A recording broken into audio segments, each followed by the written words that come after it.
semuanya, selamat menikmati di video tugas kelompok kami, yaitu mata kuliah Pancasila. Perkenalkan, nama saya Yunita Patricia Panjaitan, dan bersama 9 rekan saya mengajak kalian membahas isu yang sangat krusial bagi masa depan bangsa, yaitu korupsi dan gerakan anti korupsi. Korupsi bukan sekadar kata yang sering kita dengar di berita. Korupsi adalah kejahatan yang nyata yang mencuri hak rakyat, menghambat, membangun, dan merusak kepercayaan publik terhadap negara. Dan yang mengkhawatirkan, korupsi bisa dimulai dari kebiasaan kecil yang kita anggap sepele. Nah, di dalam video ini kami akan membahas apa itu korupsi, bagaimana wujud dalam kehidupan sehari-hari, dan bagaimana nilai-nilai Pancasila serta semangat anti korupsi dapat menjadi benteng perlindungan kita. Sebelumnya, kami akan memperkenalkan diri satu persatu. Perkenalkan, saya Yunita Patricia Panjaitan sebagai orang pertama, Dan saya sebagai orang kedua yaitu Wiwirwanti. Saya Tria Anissa sebagai orang ketiga. saya Isma Fajibiasri sebagai orang keempat, Saya Siti Juswati, saya orang kelima. Saya Safidin Syafitri sebagai orang keenam. Saya Nuraini Benjin selaku orang ketujuh. Saya Julia Risa Tagalung sebagai orang ke-8. saya Cynthia Effendi sebagai orang ke-9, Saya Anissa Hijara sebagai orang ke-10. Korupsi berasal dari kata Latin corruptio, yang berarti kerusakan, kemerosotan, atau penyuapan. Secara hukum, korupsi adalah tindakan menyalahgunakan wewenang atau kepercayaan yang diberikan untuk keuntungan pribadi maupun kelompok yang merugikan kepentingan umum. Di Indonesia, korupsi bukan hal baru. Namun yang lebih mengkhawatirkan adalah meluasnya budaya koruptif di tengah masyarakat, mulai dari suap kecil-kecilan, gratifikasi, nepotisme, hingga korupsi besar yang merampok uang negara miliaran rupiah. Berdasarkan indeks persepsi korupsi global, Indonesia masih berada di posisi yang perlu banyak perbaikan. Korupsi bukan hanya dilakukan pejabat, ia bermula dari sikap sehari-hari, memberi uang pelicin, memanipulasi data kecil, atau memanfaatkan fasilitas tangkap untuk kepentingan pribadi. Nah, lalu pertanyaannya, jika Pancasila adalah dasar negara dan pandangan hidup bangsa Indonesia, mengapa korupsi masih merajalela? Apakah nilai Pancasila tidak cukup kuat? Atau kita yang bersungguh-sungguh menghayati dan mengamalkannya? Nah, itulah yang akan kita gali bersama. Mari kita mulai dengan menyaksikan 3 drama yang menggambarkan wajah korupsi dalam kehidupan nyata yang mungkin lebih dekat dengan keseharian kita dari yang kita sadari. Kalau kita absen mana? Ya, aku nggak betul nanti aku ditanya dengan jam sakit ya. Tapi kalau ketahuan gimana? Kan bisa kena sanksi kita berdua. Tenang aja, dosen nggak bakal ngecek satu-satu. Karena nanti sekali-sekali itu aja deh, tolong deh, biar besok belas budi. Udah deh, tapi ini terakhir kali ya. Titip absen mungkin terasa seperti hal kecil, tapi ini adalah bentuk pemalsuan data. Ketika kita membiasakan diri berbohong dalam hal kecil, kita sedang melatih diri untuk tidak jujur dalam hal yang besar. Sila pertama Pancasila, ketuhanan yang Maha Esa, mengajarkan bahwa perbuatan kita dipertanggungjawabkan di hadapan Tuhan. Tidak ada kebohongan yang benar-benar tersembunyi. Bu, ini ada pertanyaan saya, apakah bisa siap hari ini, ada deadline besok. Baik Bu, silakan dulu, saya cek dulu ya Bu.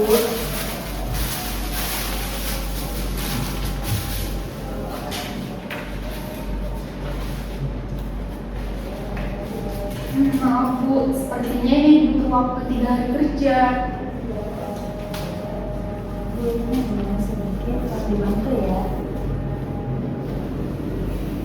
Oke Bu, saya usahain ya.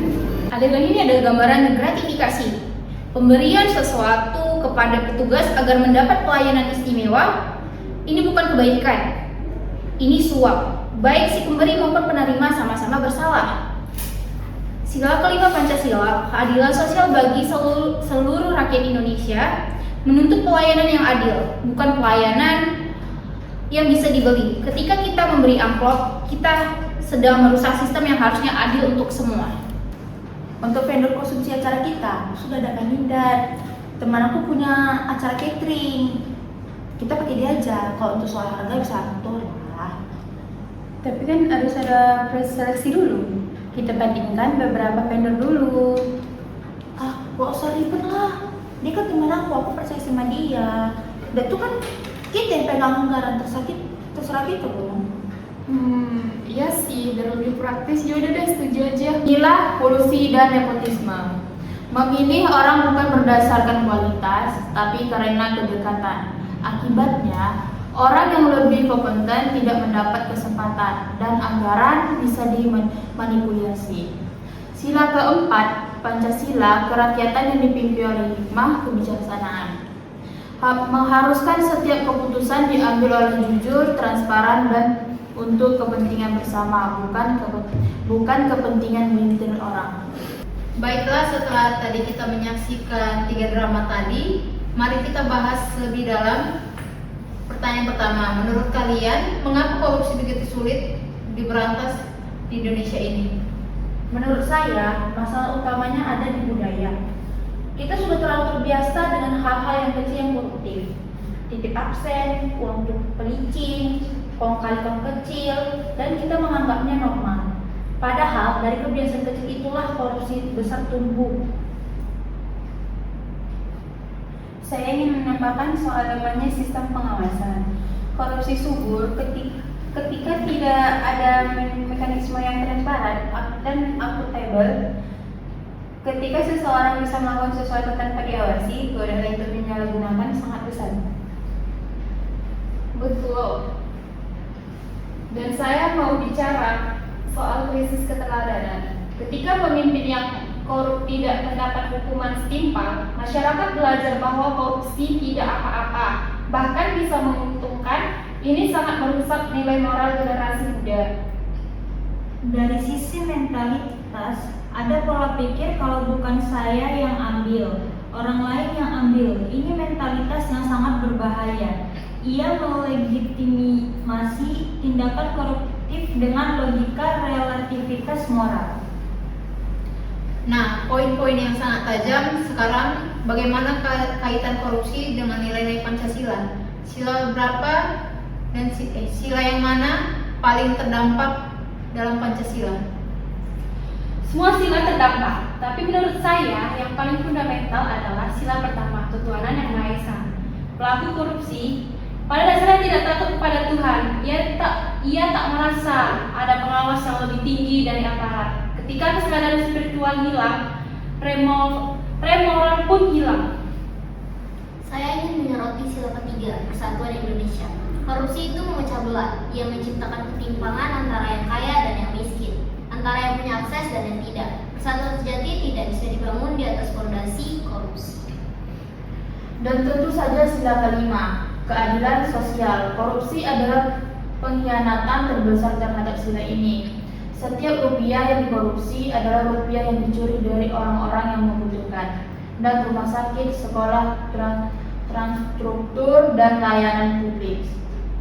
Jadi benang merahnya jelas. Korupsi bukan hanya pelanggaran hukum, ia adalah pengkhianatan terhadap Pancasila secara keseluruhan. Ia melanggar nilai ketuhanan, kemanusiaan, persatuan, musyawarah, dan keadilan bangsa sekaligus. Tepat, dan solusinya bukan hanya penegakan hukum yang lebih keras, tapi internalisasi nilai Pancasila sejak dini. Nilai anti korupsi harus menjadi bagian dari identitas dan karakter kita sebagai bangsa. Yang pertama, bangun integritas dari hal kecil. Jangan titip absen, jangan manipulasi data, jangan berbohong dalam tugas akademik. Integritas dilatih setiap hari dari pilihan-pilihan terkecil. Yang kedua, tolak gratifikasi dalam bentuk apapun. Biasakan diri untuk tidak memberikan dan tidak menerima sesuatu yang bukan hak kita. Tidak ada amplop kecil yang tidak berdampak.